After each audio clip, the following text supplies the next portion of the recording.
ele, por isso dá graça, dá autoridade para ele, Senhor, em nome de Jesus. Amém.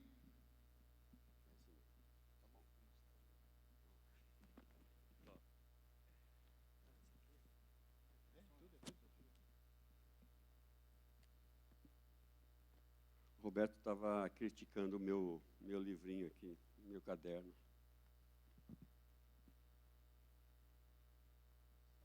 Star Wars.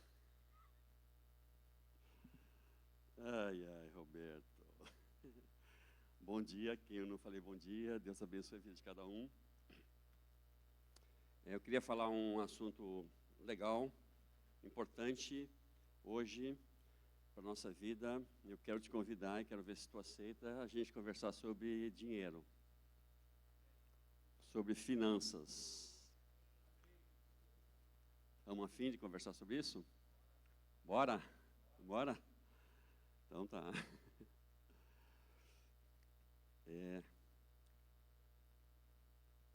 Às vezes nós pensamos assim, né? Igreja, dinheiro à parte. Uma coisa é a minha vida secular, aí eu já separo isso. Vida secular e vida religiosa. Isso para mim já é um negócio complicado. Isso aí é conceito religioso, né? Então, é possível separar dinheiro de fé? Será que essas coisas,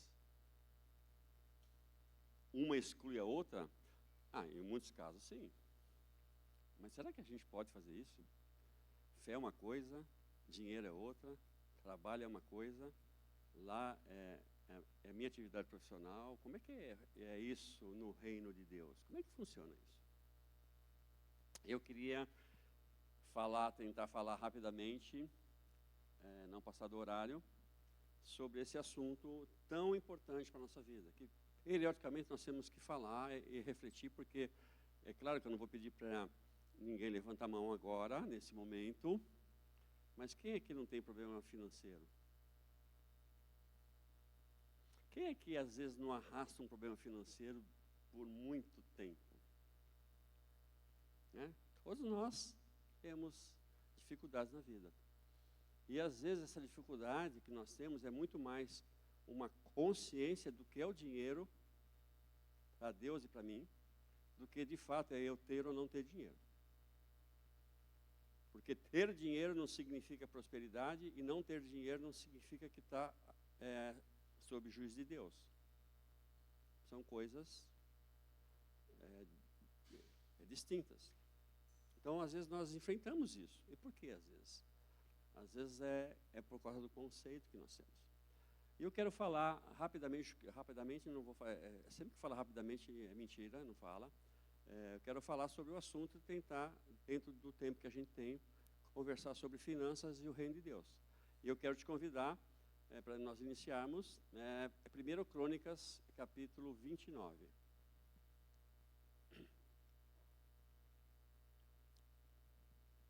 De quem é o dinheiro que tu tem? É teu? Essa resposta baliza a nossa vida. De quem é o dinheiro que nós temos?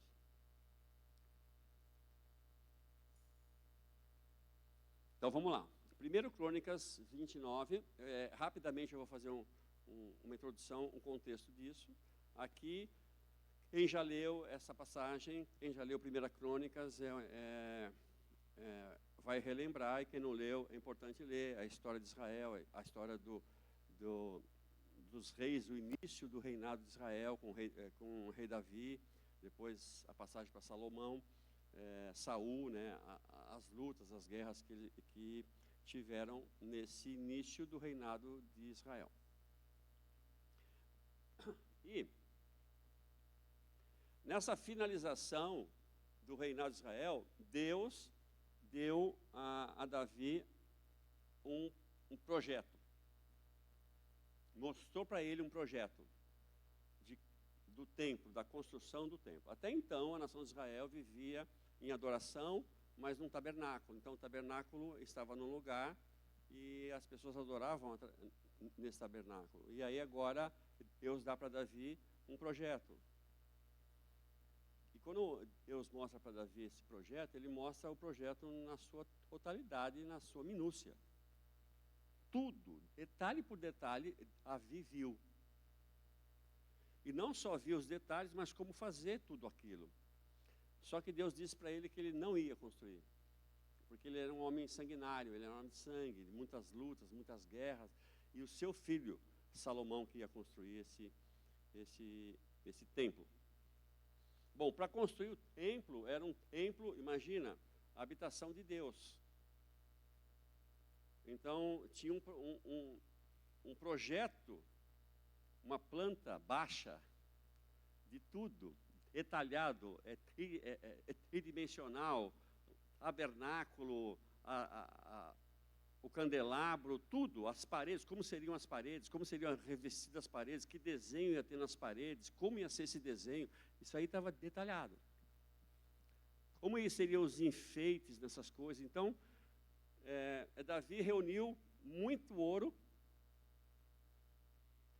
muitas pedras preciosas, muita prata, ele reuniu tudo, os materiais do bom e do melhor para construir esse templo.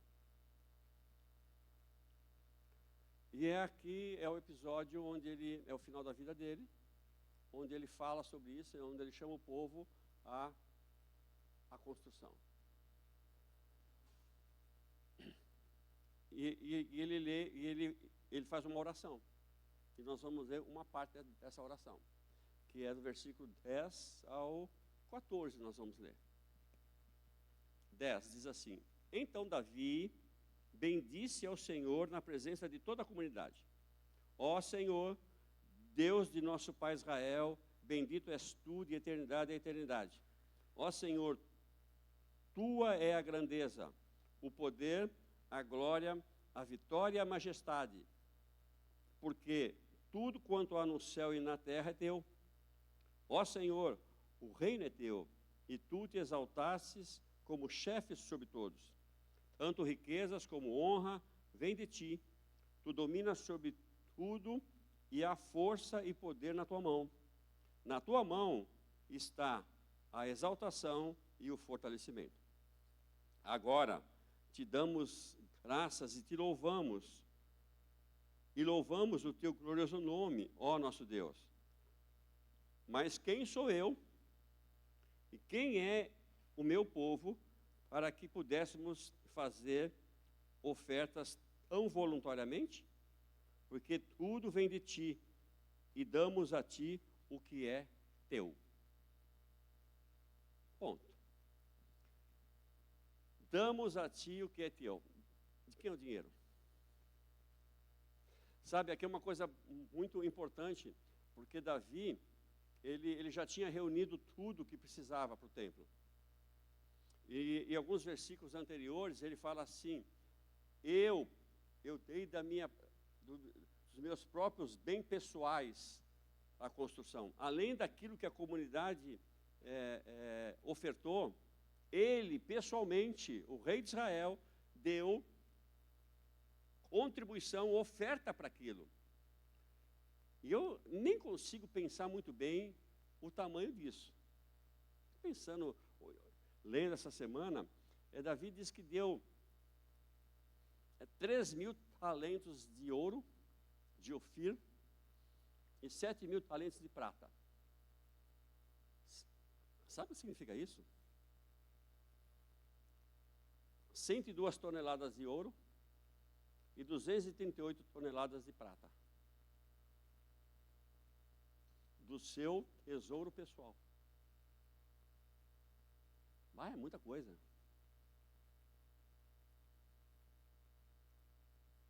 Interessante que ele deu tudo isso, e a expressão dele é fundamental no versículo 14, porque ele poderia se gloriar disso, de ter contribuído com tamanha riqueza, com tamanha generosidade e voluntariedade, porque ele resolveu dar isso. Mas ele diz assim: eu só estou dando o que é teu. Então, aquela fortuna que Davi tinha não era dele, ele tinha essa plena consciência. E se ele tinha essa plena consciência de que aquela riqueza era de Deus, qual é o problema de doar tudo? Não era dele. Então, essa é uma questão importante. Eu preciso ter a consciência que a provisão que vem sobre a minha vida, aquilo que eu preciso para viver, não é meu. Foi Deus que providenciou.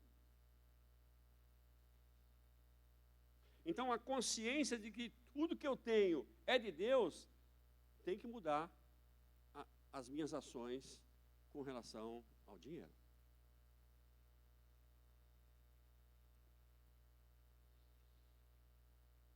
Lembra de Safira e Ananias que morreram? Eles tentaram enganar, como se Deus não soubesse. Mas é interessante, algumas reflexões que nós temos que começar a fazer. Bom, se o dinheiro que eu tenho é de Deus, onde eu entro nisso? O que eu sou, então, nesse jogo? O que nós somos? Mordomos. É isso que falou, né? Sabe o que é mordomo?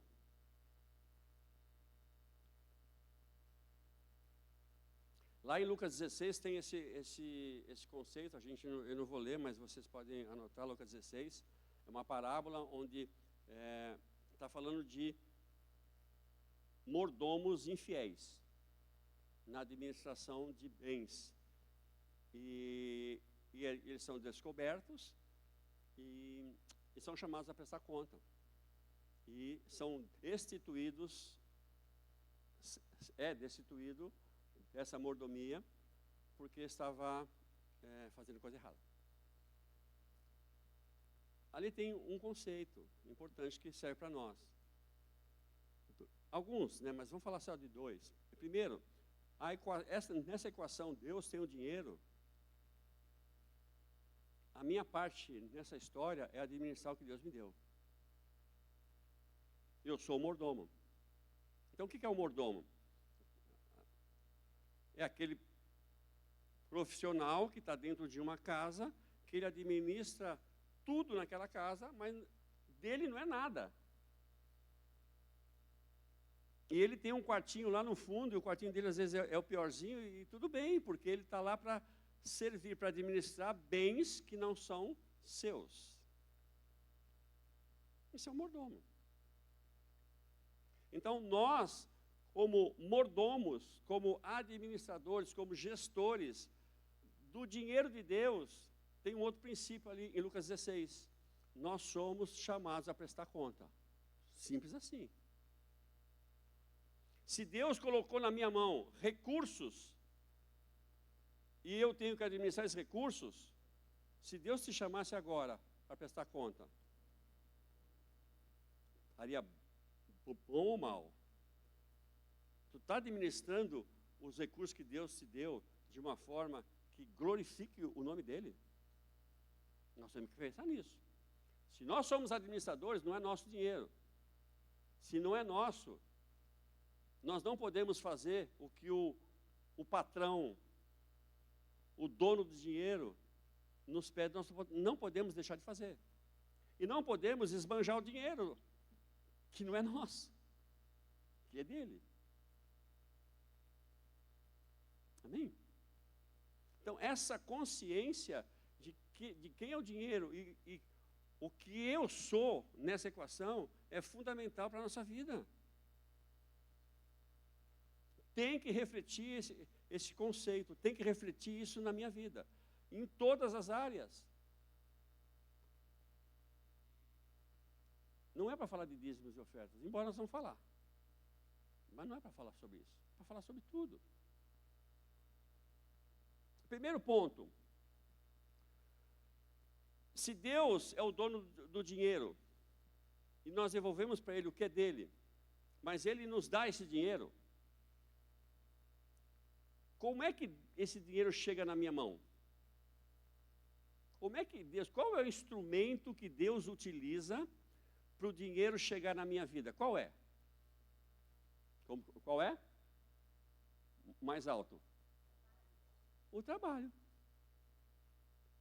Concordamos com isso? Às vezes é um trabalho onde eu sou um empregado, às vezes eu sou um prestador de serviço, às vezes eu sou o proprietário. Mas eu trabalho, através do trabalho o recurso chega na minha mão. Sim ou não? Sim ou não? Então isso tem que refletir no meu trabalho.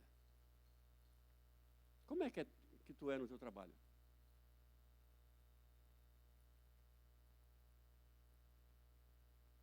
Tu está entendendo que aquele trabalho é de Deus?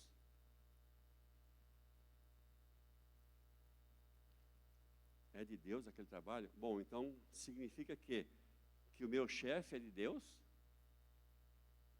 Ah, mas tu não conhece cara. O cara é ruim. Como é que eu trabalho nessa ferramenta que Deus me deu? Como é que é a minha participação? Se isso é o instrumento de Deus para a minha vida, então eu tenho que fazer o melhor que eu puder. Porque é através desse trabalho que Deus está dando um recurso para mim. Que é através desse trabalho que esse dinheiro que não é meu, chega na minha mão e me faz um administrador, me faz um mordomo, me faz um gestor. Mas ele vem através desse trabalho. Amém? E como é que eu tenho que agir então nesse trabalho? A gente vai ter que ler algumas passagens, tá? Eu quero te convidar a abrir em Efésios capítulo 6.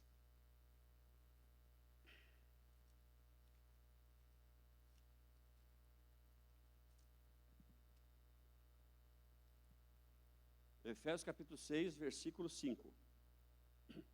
Efésios, nesse capítulo 5 e uma parte do versículo 6, uma parte do 5, está falando bastante orientações sobre a vida, a nossa vida em comunidade. Seja, não uma comunidade eclesiástica, mas na sociedade, uma vida na sociedade. Como é que é isso aí? E ele vai falar no versículo 5 o seguinte: vós escravos, na minha tradução está escravo, e vamos pensar que escravo aqui, a gente não pode... Muitas pessoas falam que a Bíblia é escravagista, né? É um absurdo apoiar a escravidão. Meio que uma ignorância, né? Técnica de interpretação. Isso não estou falando da Bíblia, pode ser de qualquer texto antigo. Eu não posso definir o conceito de uma palavra num texto de 2000 anos atrás com o conceito que eu tenho nos dias de hoje. Se eu falar hoje, nos dias de hoje, escravo, eu tenho um tipo de pensamento, o que é um escravo, que não é o mesmo pensamento do escravo naquela época. Então, por que eu pego o pensamento de escravidão hoje, eu acho que a Bíblia é escravagista? Não. Aqui eu poderia tirar esse escravo e colocar trabalhador, porque era como era chamado um trabalhador, um servo. Então a gente vai substituir, para a gente entender. Vós, empregados, trabalhadores, obedecei a vossos senhores. O que é um senhor? Ah, está vendo? Aqui tinha senhor feudal. A Bíblia é isso. Não, o senhor era o patrão, era o dono, era o proprietário, era o capataz, era o gerente, sei lá. Era uma posição que controlava os servos. Poderia ser um mordomo, mas poderia ser o próprio proprietário. Vós, senhores, então, obedecei a vossos senhores deste mundo. Então, já começa um princípio importante aqui, ó. Então, se o dinheiro é de Deus e Ele me deu o trabalho como ferramenta para que esse dinheiro chegue na minha mão, eu tenho que obedecer aos meus senhores, aos meus patrões deste mundo. Então, não importa se é crente ou não. A minha função é essa dentro do trabalho que Deus me deu. Com temor e tremor, com sinceridade de coração, assim como a Cristo. Olha que coisa chata. Mas é isso.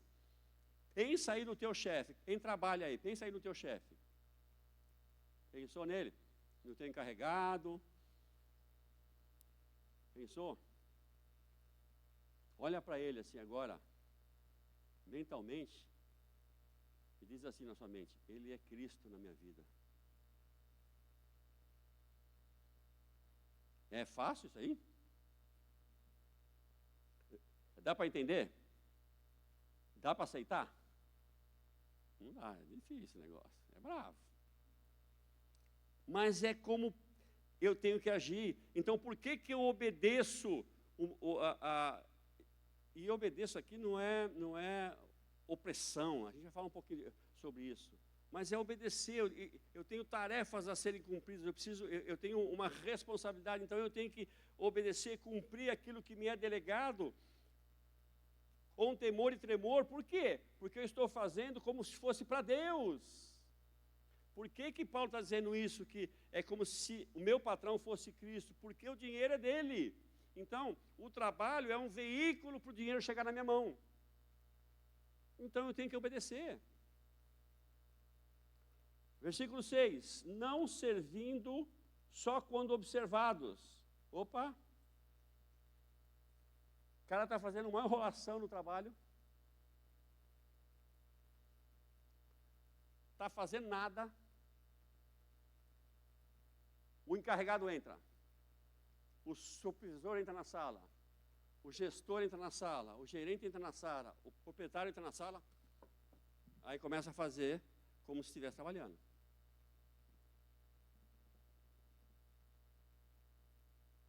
Continua fazendo.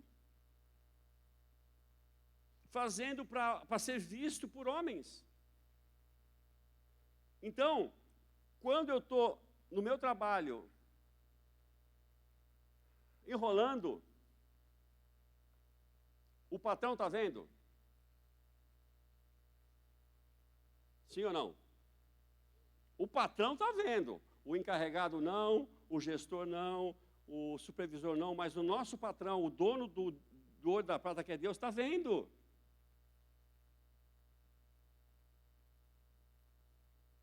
Aí tem uma ordem na empresa.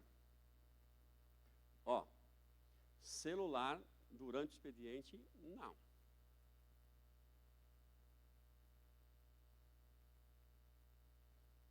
Quem gosta de uma ordem dessa numa empresa?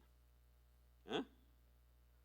Até tem umas brincadeirinhas na internet que diz assim, né? Contrato, sei lá, servente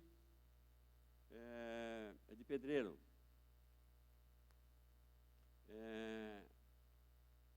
Com celular, R$50 a diária. Sem celular, 250.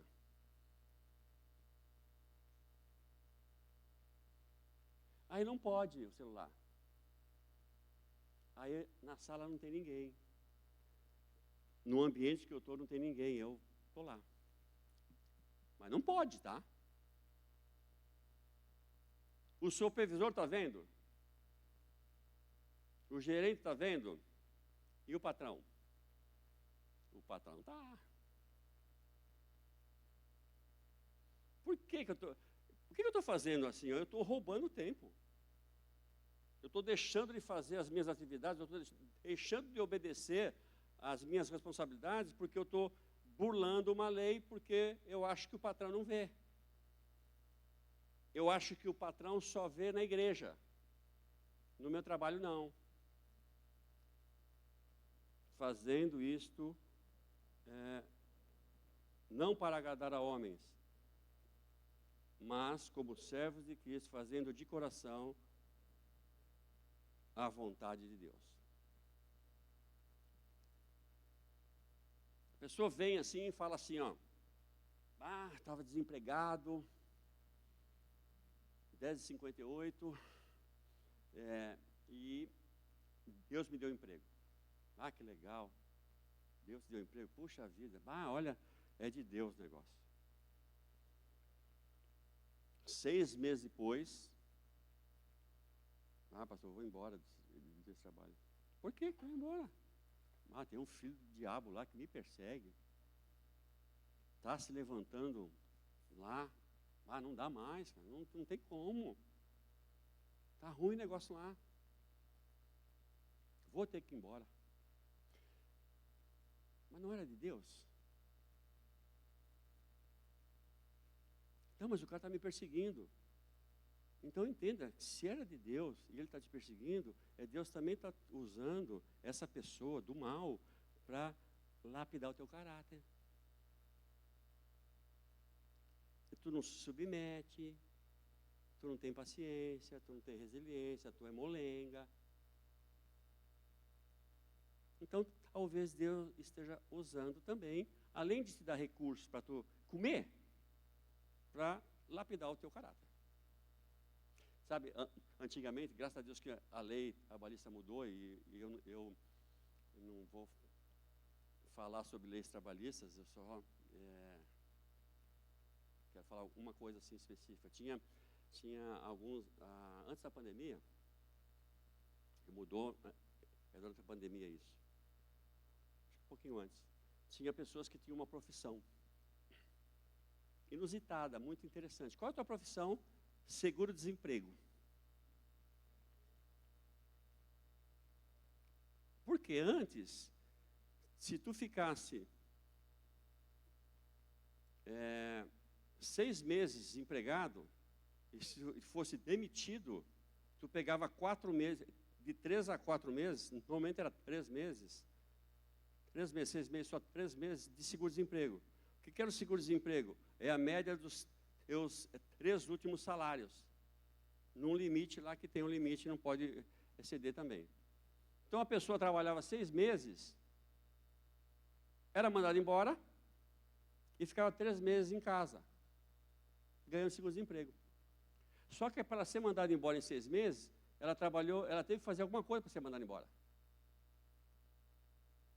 Ou conversou com o patrão, me manda embora e me paga a multa do fundo de garantia, libera o meu fundo de garantia, me paga aviso prévio, porque 6 meses já tem direito a aviso prévio. Então, ou arrumava uma situação ruim. Começava a não trabalhar mais direito, começa a não cumprir as suas obrigações e é mandado embora. Então, tinha gente que fazia isso. Trabalhava 6 meses, 3 meses, ficava em casa ganhando seguro-desemprego. Aí, depois que ia procurar um emprego. Ou procurava nos 3 meses o empreguinho. E eu já tive pessoas que eu fui contratar e a pessoa ia ganhar um salário, vamos pensar assim, R$2.500. Eu vou te contratar. Tu quer trabalhar? Tá bom, mas tu pode me registrar só daqui 3 meses? Mas por quê? Porque eu ganho seguro-desemprego. E se tu me contratar agora, eu vou perder o seguro-desemprego. Ô infeliz, você vai ganhar mais. Mas eu vou perder os R$1.600 que eu recebo de seguro-desemprego. Então continua recebendo, tchau. Então a pessoa vivia de seguro-desemprego. E não queria trabalhar durante o período para não perder esse benefício. Graças a Deus que a lei mudou, agora é 12 meses, e o limite para pegar seguro-desemprego são 3 vezes. Depois disso, então, graças a Deus, alguém viu isso e acabou com a profissão seguro-desemprego.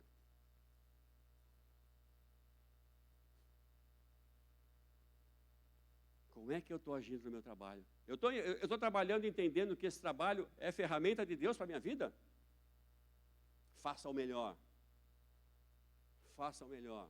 Porque quem está vendo é o Senhor Jesus, é o patrão.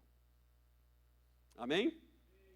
Se o Senhor voltar, como nós somos administradores, mordomos, e nós formos prestar conta do nosso trabalho, está tudo tranquilo? Não responda. Só fica para ti. Mas tem mais.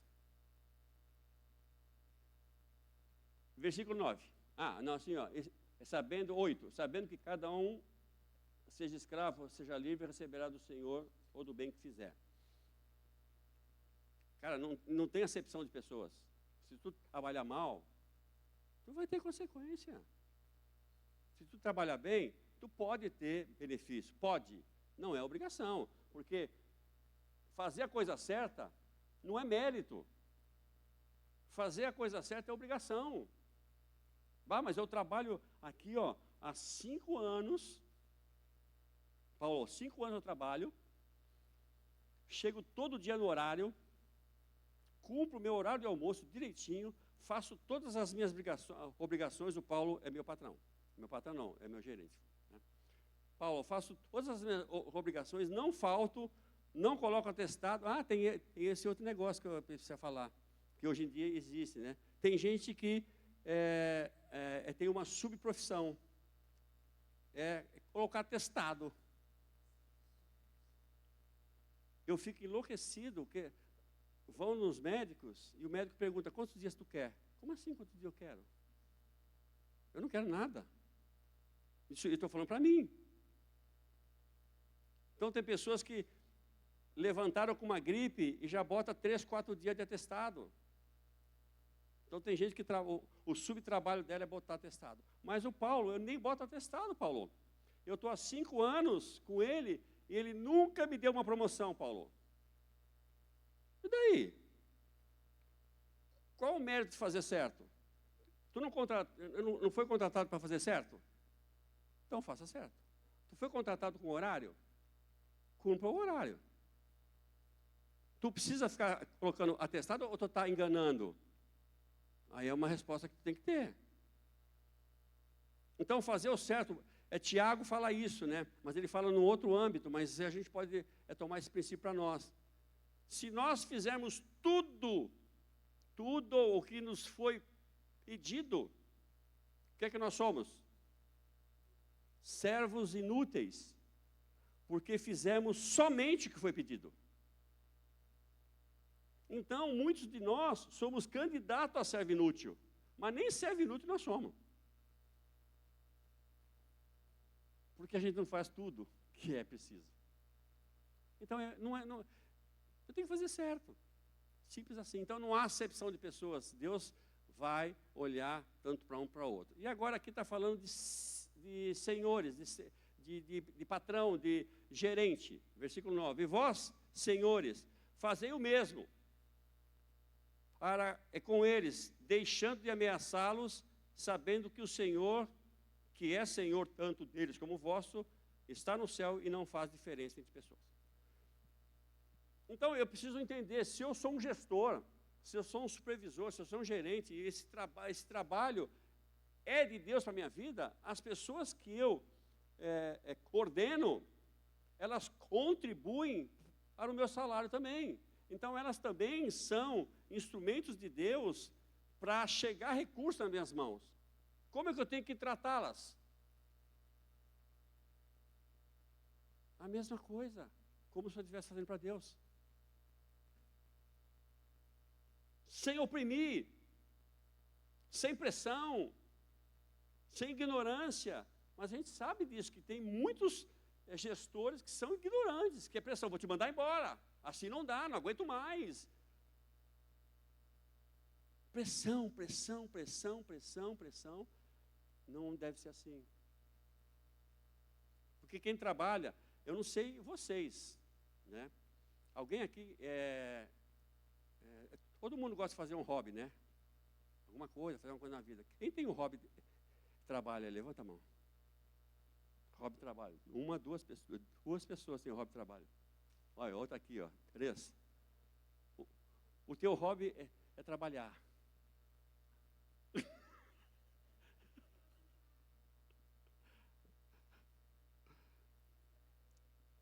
Olha, mas a gente trabalha, por que nós trabalhamos? Precisa de dinheiro. Claro que aí, se eu puder ganhar dinheiro fazendo o que eu gosto, puxa vida, é tudo que a gente sonha. Ganhar dinheiro fazendo o que gosta. É ou não é? Então nós temos que pensar nisso. Ninguém, ou a maior parte das pessoas, não estão lá porque é um hobby. É porque tem uma família, é porque tem uma vida, é porque tem que comer, é que tem que sustentar um pai e uma mãe, tem que ajudar os filhos, tem que... A maior parte das pessoas trabalham por necessidade. Trabalham faz o que gosta muitas vezes, sim, mas há uma necessidade por trás. E nós, como gestores, como patrões, como supervisores, encarregados, nós temos que pensar nisso. Tratar as pessoas com dignidade. Isso é trabalhar entendendo que o trabalho é de Deus. Amém? Tudo certo até aqui? Beleza? Bom, então, eu já falei, né? Eu trabalho, é para quê, né? Que é sustento. Isso eu vou passar, eu vou citar a passagem, que está lá em 2 Tessalonicenses. Bota lá, 2 Tessalonicenses 3:10, vai. Bota lá. A minha é a Almeida 21, né?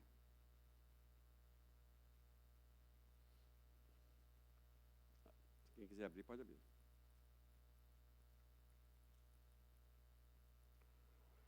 Quando ainda estávamos convosco, vos ordenamos que se alguém não quer trabalhar, também não coma. Claro que aqui é um contexto, tá? Qual era o contexto aqui? A volta do Senhor era iminente e os crentes tinham dúvidas. Tinha dúvida? Vai voltar? Não, ele volta logo. Na carta anterior ele fala sobre o arrebatamento, que em breve o Senhor voltaria para pegar os seus. Mas ainda tinha dúvida. E tinha alguns aqui que pensavam assim, bom, já que Jesus vai voltar, por que eu vou ficar me estressando? Me larguei, vou descansar. Não vou fazer mais nada na vida. Jesus está voltando. Para que eu vou empreender alguma coisa se ele está voltando e vai ficar tudo aí mesmo? Então, não vou fazer nada. Então, essa era uma situação lá. E aí Paulo fala, tá bom, beleza, não quer trabalhar? Não precisa trabalhar, mas não come. Sabe por que não come? Porque comida custa dinheiro. Se tu está comendo uma comida e não trabalha, alguém está trabalhando para ti. Que não é justo, não é uma impossibilidade de trabalho, é uma decisão de não trabalhar. Não estou falando de impossibilidades, às vezes as pessoas não conseguem trabalhar, doentes, não arrumam emprego, então essas pessoas precisam ser acolhidas, nós vamos falar um pouquinho sobre isso já. Mas o que a gente pode tirar de princípio aqui? Que o trabalho, ele serve para o nosso sustento pessoal. Então eu quero comer, eu vou trabalhar, é tranquilo. Quanto mais eu trabalho e quanto mais eu entendo que Deus está nisso, talvez eu estou começando a trabalhar hoje eu vou comer só arroz e feijão, tudo bem. Mas eu vou me dedicando, aí o Paulo vai me dar uma promoção. E aí não vou mais comer só arroz e feijão, vou botar um acenzinho. Daqui a pouco eu não vou fazer mais arroz e feijão com acém, vou fazer um risotozinho e vou colocar uma picanha. Porque o Paulo me deu uma promoção. Mas o trabalho serve para isso, para nos sustentar. Esse é um princípio. E para comer tem que trabalhar. Amém? Mas não é só isso. Abram, por favor, lá, coloca lá, Efésios 4:28. Efésios 4:28. Vamos pegar um outro princípio aqui. Aqui ele está falando de várias coisas que os crentes faziam, e ele orienta agora a não fazer mais. Entre tantas coisas que Paulo fala aqui no capítulo 4, eu vou destacar isso aqui que tem a ver com o que a gente quer firmar. Aquele que roubava, não roube mais. Pelo contrário, trabalhe fazendo com as mãos o que é bom. Olha só, tinha gente gatuno lá. Batia carteira. Roubava o gado do outro. Então, ele fazia com as mãos o que era desonesto.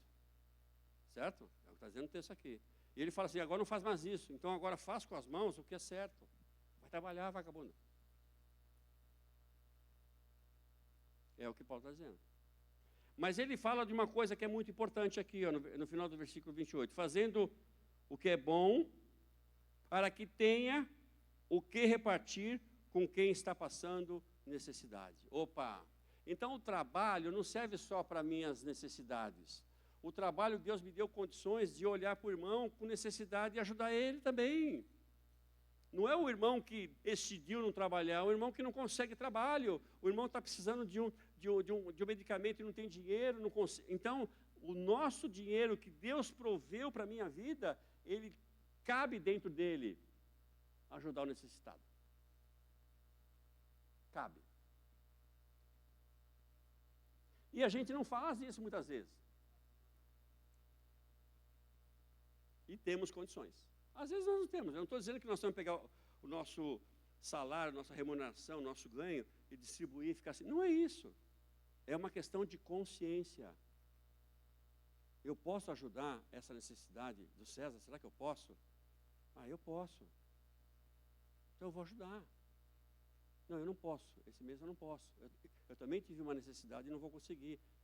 Mas se eu posso e digo não, esse é o problema.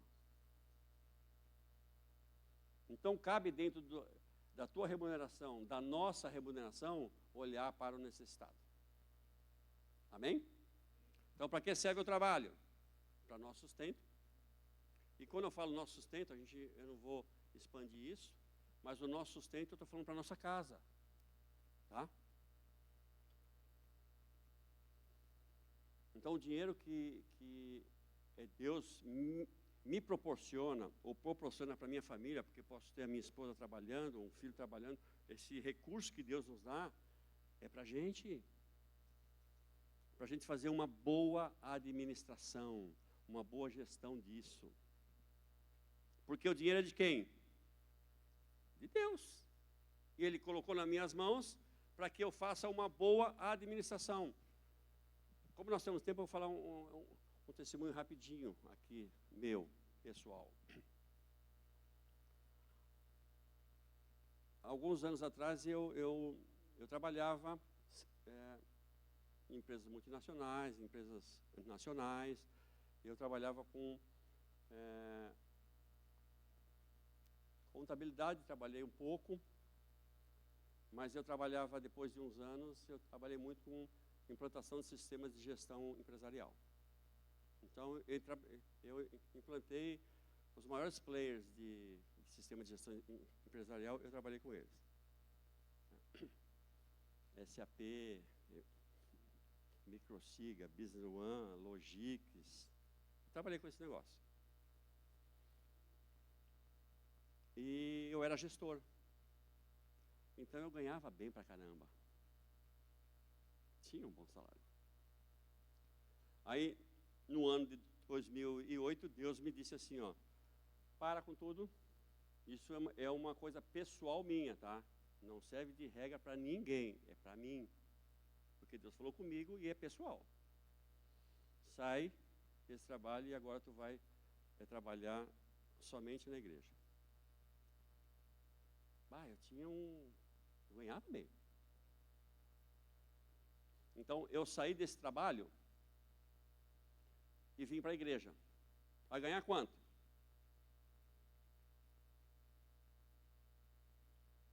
Nada. Só que não foi nada. Eu tinha uma ajuda de custo. E essa ajuda de custo era, na época, 20% do que eu ganhava. Chegava a 25%, talvez. Caramba, como é que eu vou fazer isso?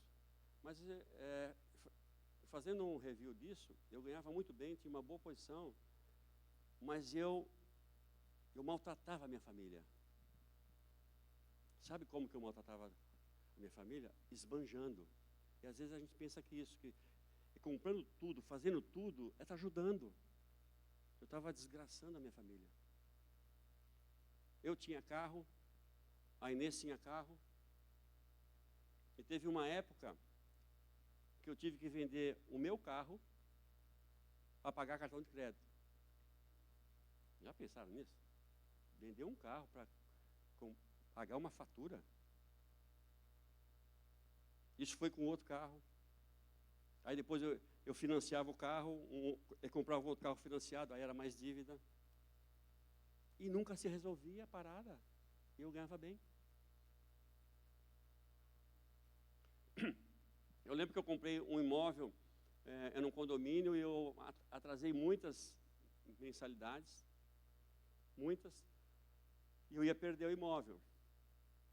E aí eu fui com a Inês, vamos na Caixa Econômica para tentar pegar essas parcelas que estão em atraso e jogar para o final do financiamento. Aí fomos na Caixa, isso foi, acho que foi 2005, 2006, por ali. Estamos falando de um tempão, né?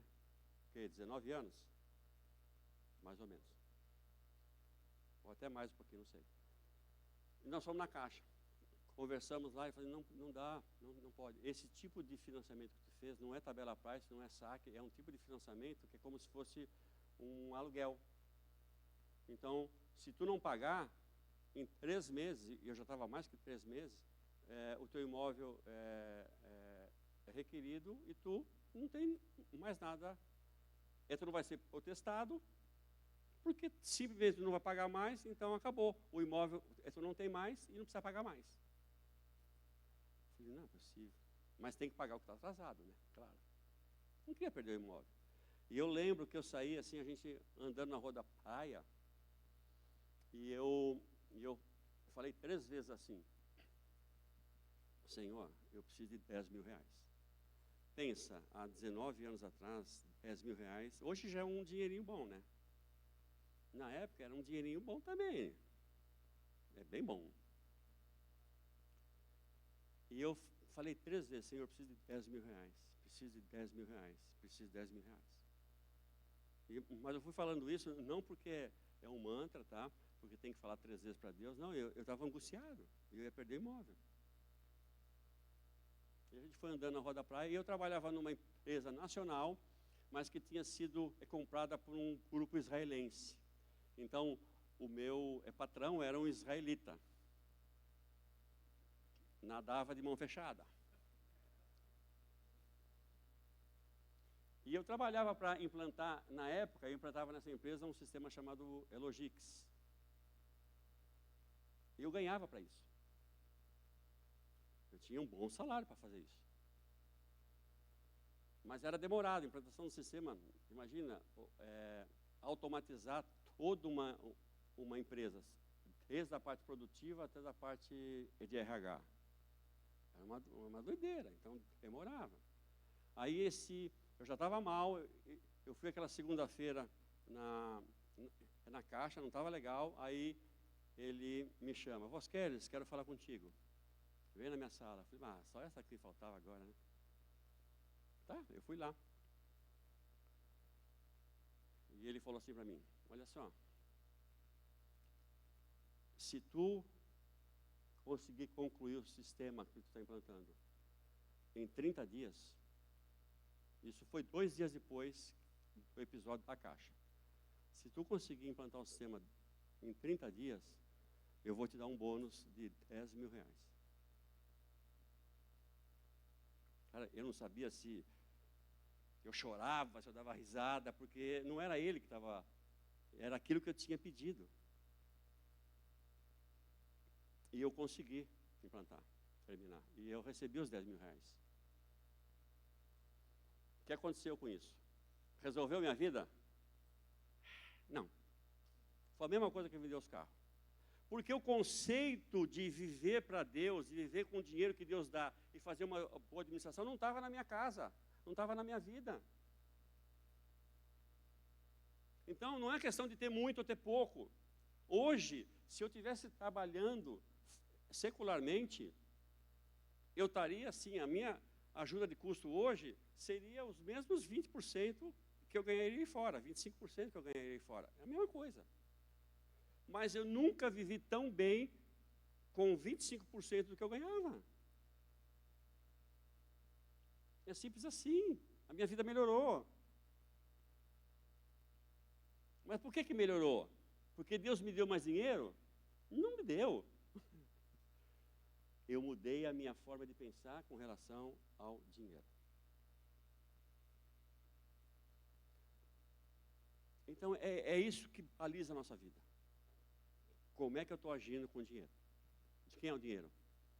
E por último, a gente tem 6 minutos para falar sobre isso. E é uma pergunta. Como têm sido as tuas ofertas na igreja que tu congrega?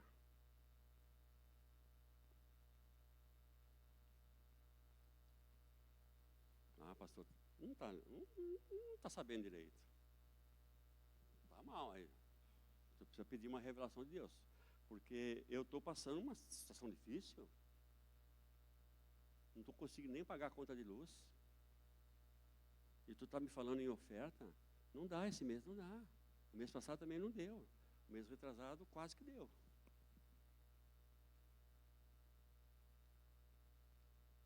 De quem é o dinheiro? Às vezes nós passamos por dificuldades na vida. Uma enfermidade, um carro que bate, alguma coisa, uma coisa que estraga em casa, um equipamento, uma geladeira, sei lá, tem coisas, parecem imprevistos na vida, sim ou não? Mas tu creia que o recurso vem de Deus. Então, se eu tenho que ser muito honesto comigo e com o Senhor, porque com o Senhor não dá para ser desonesto, ele sabe. Mas eu tenho que ser honesto comigo. Será que eu estou administrando bem os meus recursos ou não? Será que o meu tipo de administração está fazendo com que eu não consiga nem contribuir com a luz que eu usufruo? Às vezes é isso que acontece conosco. Nós não temos recursos porque nós não administramos bem. Ah, mas pastor, mas eu não concordo com esse negócio de dízimo. Esse negócio de dízimo é do Velho Testamento. Tá bom, tu quer pensar nisso? Tá bom. Não, vamos discutir essa questão teológica hoje, agora. Mas tá bom tu pensar assim. Mas nós estamos aqui no ar-condicionado. Sim ou não? Tá bom, né? Nós usufruímos desse ambiente. E é o mínimo de honestidade que nós temos conosco mesmo, é ajudar a manter esse ambiente que nos serve. Quer chamar de dízimo, quer chamar de oferta, quer chamar de contribuição, quer chamar de mensalidade, chame do que quiser, mas é honesto eu entender isso. É honesto a minha ação em relação a isso. Então, se eu entendo que o recurso é de Deus, e isso aqui, a igreja, é um organismo criado por Deus, Jesus instituiu a igreja, e a igreja, se a gente pegar o Novo Testamento, ela acontecia em um lugar, e esse lugar é importante para que ela aconteça. Então, se acontece no lugar, esse lugar tem um custo. Chame o nome que quiser. Mas como está sendo as minhas contribuições com esse lugar que me abençoa? Com a disposição de líderes, de pastores, que estão o dia inteiro. Como é que eu faço isso? Como é que eu estou agindo com relação a isso? Por favor, que nós vamos encerrar com esse texto, 2 Coríntios, capítulo 9.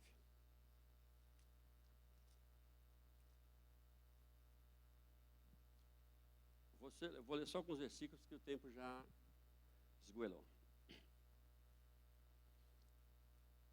Versículo 7. 2 Coríntios 9, 7. Cada um contribua de acordo com o que decidir no coração, não com tristeza e nem por constrangimento, pois Deus ama quem dá com alegria. Olha só. Nem sei como falar isso, mas vou falar. Mas é isso aí. Se tu está ofertando na congregação por obrigação, pode parar. Está legal isso aí. Sabe por que não está legal? Não está legal para ti. É para mim se eu estou fazendo isso. Porque contribuir por obrigação ajuda a congregação, mas maltrata o teu coração. tu vai sofrer com isso. É simples assim. Então, a minha contribuição tem que ser de coração. Eu entendo que é de Deus, então eu me alegro em fazer isso, eu fico grato em ajudar e a contribuir com as coisas que acontecem no local que eu estou. É lindo isso, é tranquilo, mas tem que ser de coração, porque Deus olha o coração. Porque Deus vê como é que nós estamos contribuindo. É por obrigação, é por opressão, está mal. Não, tu tem que contribuir, porque se tu não der o dízimo, tu vai ser amaldiçoado. Não entra nessa história que ela é mentira. Isso é opressão religiosa. Sabe por quê? Porque o valor que tu pode contribuir com o lugar que tu está frequentando, Deus já te deu. Tu não precisa contribuir para Ele te dar, Ele já te deu. Talvez tu está mal administrado e não consegue. Tá, então aí tu vai precisar de ajuda. Talvez tu está numa situação que não deu, tu não consegue se gerir. Tu entende tudo isso, tu entende que o dinheiro é de Deus, tu entende que o trabalho é de Deus, tu entende que tu está fazendo, mas não está dando, está mal o negócio para ti. Então tu precisa de ajuda. Ajuda, às vezes profissional, espiritual, tu precisa de ajuda. Porque tu entende, mas não consegue. Está mal a tua vida. Está legal. A gente está aí, inclusive, as ofertas e os dízimos e as contribuições, as mensalidades, será que a gente classifica? Elas ajudam, disponibilizam que eu esteja aqui o dia inteiro, que o Leandro esteja aqui o dia inteiro, que o pastor Galvão esteja aqui o dia inteiro, que pastores possam vir aqui, viabiliza. E a gente vai poder te ajudar. Mas se tu quer uma ajuda só porque tu está endividado e não quer entender que o dono do teu dinheiro é o Senhor, então não nos procure. Porque nós precisamos mudar o conceito que nós temos. Então nós temos dificuldade? Claro que temos. Mas todo o dinheiro que Deus precisa para esse local, Ele te deu. Ou vai te dar. E eu quero ler um outro texto. Então tu não precisa fazer barganha com Deus. Eu vou dar o dízimo, eu vou dar a oferta, eu vou dar a contribuição, porque Ele vai me abençoar. É claro que existe um princípio imutável da palavra de Deus, que é: quem semeia pouco, colhe pouco. Quem semeia muito, colhe em abundância. É um princípio, está lá em Gálatas. É um princípio. E a gente tem que entender isso. A minha fidelidade, Deus está vendo a minha fidelidade. A minha generosidade, Deus está vendo. Então, Deus vai me abençoar pela minha generosidade. Vai me abençoar pela minha voluntariedade. Vai me abençoar porque eu entendo. E não vai me abençoar porque eu dou dízimo. Não sei se vocês entenderam isso. Porque vamos pensar aqui, ó, um princípio importante para a questão prática. A gente alugou o prédio ali para fazer o instituto. Todo mundo sabe, né? A gente alugou. E a gente conseguiu uma doação maravilhosa da vaquinha, que a gente conseguiu pagar o aluguel 1 ano antecipado, né? Então, foi a vaquinha que nos deu esse dinheiro?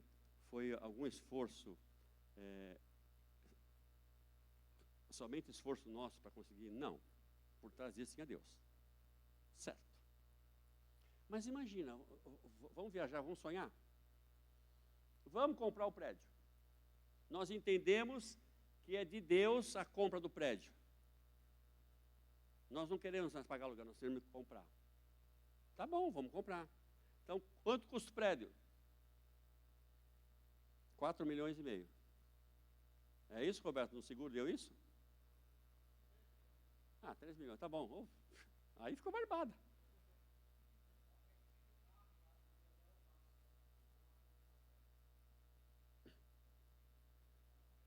Vai, vamos lá, 3 milhões. Nós vamos comprar, mas nós entendemos que o prédio, a compra do prédio é de Deus. Não é uma coisa de ego. É de Deus, tá bom? É de Deus. Então nós precisamos de 3 milhões. Nós não temos esses 3 milhões. De jeito nenhum. Se nós somarmos a nossa arrecadação de não sei quantos anos, não vai dar 3 milhões. E agora? É de Deus e o dinheiro, cadê? Cadê o dinheiro? Alguém tem 3 milhões aí para ofertar? Olha lá, o versículo 10. De 2 Coríntios aí, eu vou encerrar com ele. Aquele que dá semente ao que semeia e pão para comer, também suprirá e multiplicará a vossa semeadura e aumentará os frutos da vossa justiça. O que Paulo está dizendo aqui? Que Deus dá semente ao que semeia. Deus dá dinheiro para quem oferta.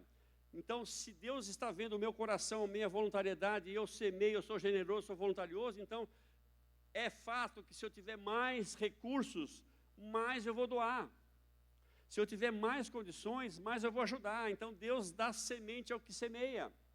Então, fazendo uma conta matemática aqui, se nós vamos comprar o prédio de 3 milhões, se a gente fosse entender que a questão do dízimo, 10%, então, 3 milhões é 10% de 30 milhões, certo? Então, se é de Deus para essa igreja comprar aquele prédio, vai aparecer 30 milhões nessa igreja. E vai ser no teu bolso. E tu vai poder dar o dízimo. E sabe por que vai aparecer 30 milhões no teu bolso? Porque tu é generoso. Porque tu é voluntário. Então, se tu receber os 30 milhões, tu vai entender que eu vou comprar o prédio. Porque tu é generoso. Mas pode ser que os 30 milhões esteja dividido em 30 pessoas. Cada um recebe 1 milhão. Em 30 generosos, mas talvez seja para 60 pessoas. Cada um vai receber 500 mil. E eu vou ser generoso porque Deus está vendo a minha generosidade, a minha voluntariedade. Por quê? Eu entendo que o dinheiro não é meu. Simples assim. Se não é meu, eu vou fazer o que ele está dizendo. E se é para comprar o prédio, eu estou só dando um exemplo, tá? Então, tudo bem. Deus ama quem dá com alegria. Amém? Então, dinheiro não dá mais. Eu queria falar mais coisa, mas não tem mais condições. Finanças no reino de Deus, dinheiro no reino de Deus. Nós temos que ter esse conceito, que muda a minha e a tua vida. De quem é o dinheiro? E qual é a minha relação com isso? O dinheiro é de Deus. E eu sou um administrador que vou prestar conta. E isso tem que balizar toda a minha vida financeira. Seja em casa, seja no trabalho, seja na igreja, seja na comunidade que eu estou inserido. Isso precisa balizar a minha vida. Eu não posso ser avarento, eu não posso ser esbanjador, mas eu tenho que fazer aquilo que Deus quer que eu faça com o dinheiro que Ele mesmo está me dando. Amém? Baixa tua cabeça, vamos orar. Pai, obrigado pela tua palavra. Obrigado, Senhor, pela instrução e clareza com relação ao dinheiro. Tu sabes que temos dificuldades. Muitos casamentos se desfazem por isso. Mas nós queremos te pedir, nessa hora, sabedoria para administrar os recursos que tu tem nos dado, Senhor. Nós temos recebido e nós precisamos sim, Pai, fazer aquilo que glorifica o teu nome.